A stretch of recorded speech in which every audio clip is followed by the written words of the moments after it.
Hello, BookTube, and welcome back to Shorty September, terrific BookTube event that concentrates all of its attention on shorter works, fiction and nonfiction, fewer than 200 pages, fewer than 150 pages, fewer than 100 pages even.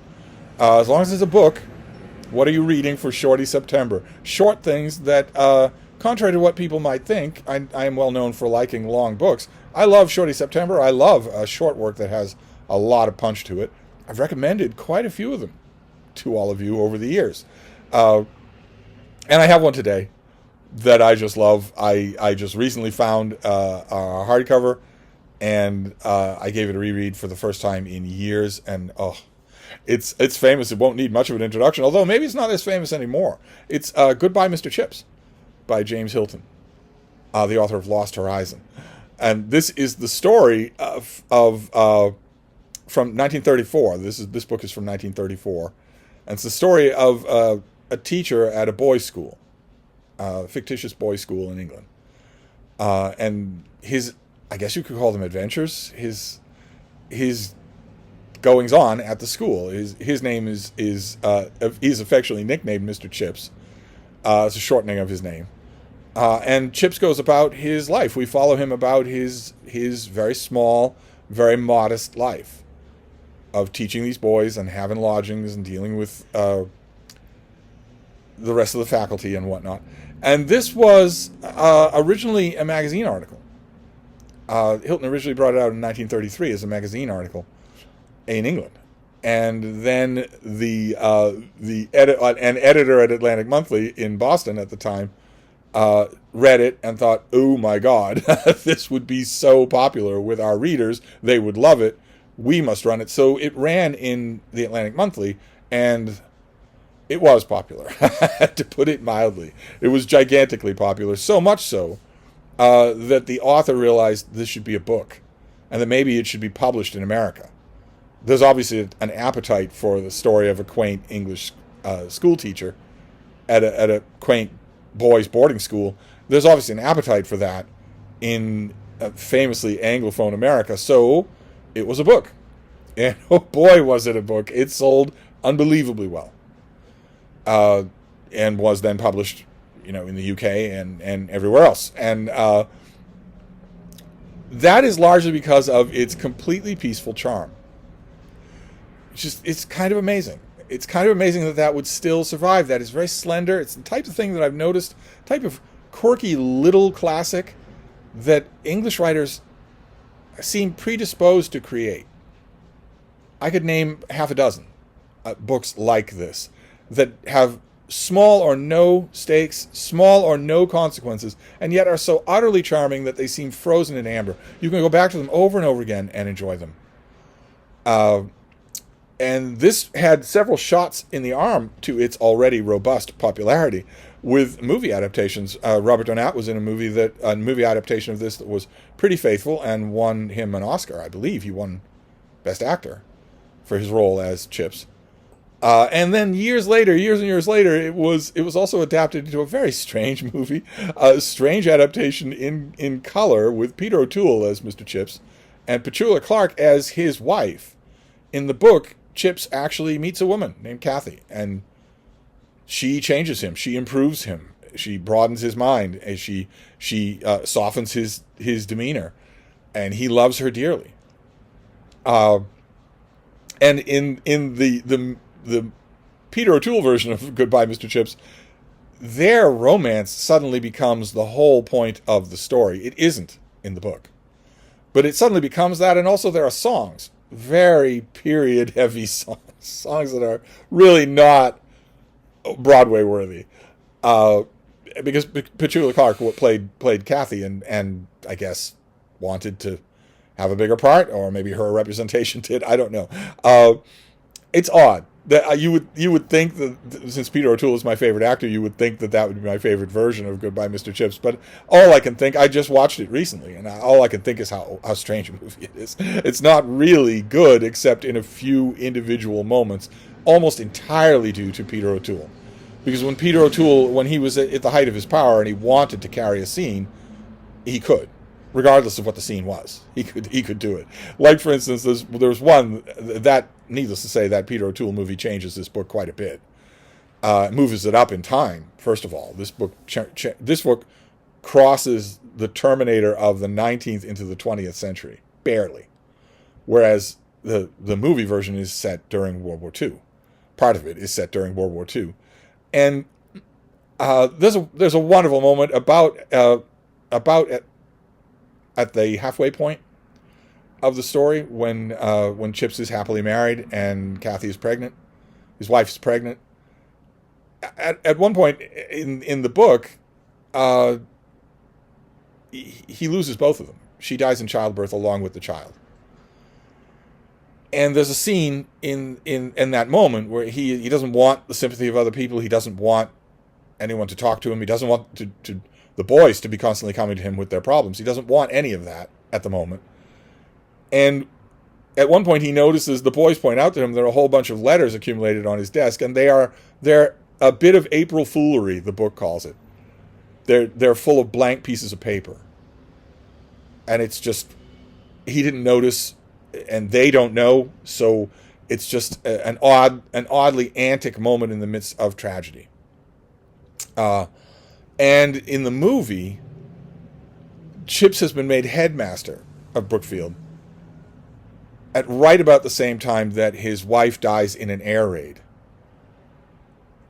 And in the scene, the boys have put letters and little notes on Chips's desk, but they aren't blank. They're full of little jokes, little teases, very affectionate. And the boys are at their desk, and they learn what has happened to Chips's wife, who they all like. Everybody at Brookfield likes her. And Peter O'Toole staggers into the room. He is shattered by grief. Really doesn't even know where he is. Sits at his desk and looks at all the pieces of paper, and the boys would give anything to take those papers back.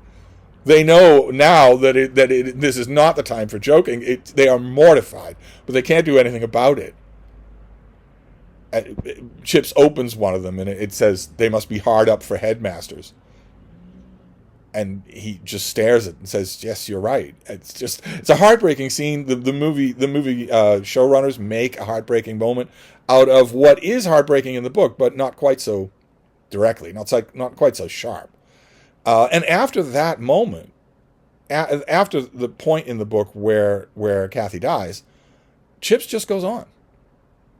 He just goes on. In fact, where Hilton tells us that he, if anything, improves personally once he's over the tragedy of it. For with the new century, there settled upon Chips a mellowness that gathered all his developing mannerisms and his oft-repeated jokes into a single harmony. No longer did he have those slight and occasional disciplinary troubles, or feel diffident about his own work or worth. He found that his pride in Brookfield reflected back, giving him cause for pride in himself and his position. It was a service that gave him freedom to be supremely and completely himself. He had won, by seniority and ripeness, an uncharted no-man's-land privilege. He had acquired the right to those gentle eccentricities that so often attack schoolmasters and parsons. And that gentle eccentricities is a good description of this book. That's basically what this book is a gentle eccentricity of a story. Chips just goes right on, teaching boys. He at one point, the school, he never becomes headmaster except acting headmaster, and then only briefly. But they get a new headmaster who's young and gung-ho and wants to modernize the whole school, and he and Chips don't get along. But that conflict is no sooner raised than that headmaster goes away. And a new one comes along that is no trouble at all for Chips. And Chips continues teaching. He gets older and older and older. Then one time he misses the whole of a winter season with bronchitis, and realizes that maybe he is a little too frail to do this job. So he retires and takes lodgings across the street from the school so that he can be there. He's constantly lunching with the school officials and with alumni. He's constantly having boys over to his new apartment for tea and to chat with them about school and whatnot. He becomes a beloved figure. At one point, in those later years, Lloyd George comes to Brookfield to give some sort of speech, And later, when everyone's being presented to him, Chips makes an irreverent comment.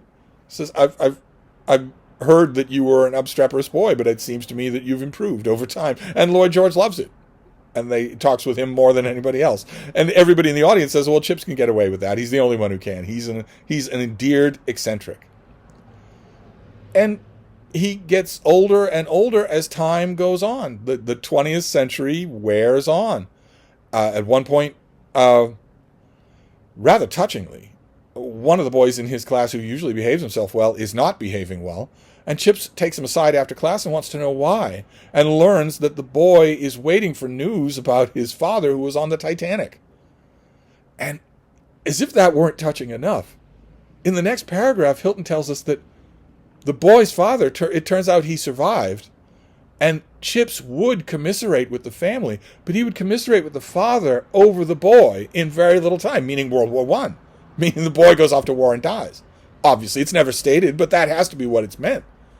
And that's amazing. The artwork, and this is Grosset and Dunlap who did this hardcover. I have no idea where this hardcover stands in the print history of Goodbye, Mr. Chips. This is 1934, but I have no idea if this was the first that had ever appeared in English, or in America, or is this, Grosset and Dunlap is the UK. Was this the first that ever appeared in England? No idea. This was printed in 1934, but I didn't think of Grosset and Dunlap did it in the UK. But look at this. These end papers here. That pretty much sums up what we're talking about. See what I mean? The whole of the 20th century is slowly going by as adorable Mr. Chips just continues about his day. The whole of history is marching by until he is on his deathbed. And he overhears, he's not out of his mind, he overhears people by his bed saying that it's a shame that he never had any children. One of the people at the bedside has to be reminded that 30 years ago he was married. They'd long since forgotten. The lore of Chips is that he's just always been at the school. And Chips hears it and wakes up long enough to say, oh, you're wrong. I've had thousands of children, and all of them boys. And it's amazing. It's amazing. It works. Every bit as much now as it did the last time I read it. Every bit as much now as I would imagine it did 100 years ago. Fantastic. And 120 pages long, soaking wet, so you can read it easily. What an absolutely charming book. Far, far better, you don't often hear me say this, than any adaptation. I've seen 3 adaptations of this. And the book is far, far better. That sweet, soft, twilight, gentle prose that I read you, that is all through this. So there you go. That is my Shorty September for today. What a thing. To revisit Goodbye, Mr. Chips and love it so much. What a joy. So I'm going to wrap this up. This is definitely compensation for a Shorty September book that starred a cat. But we'll move on. I'll see you who we encounter tonight, and I'll report back tomorrow. Thank you, BookTube.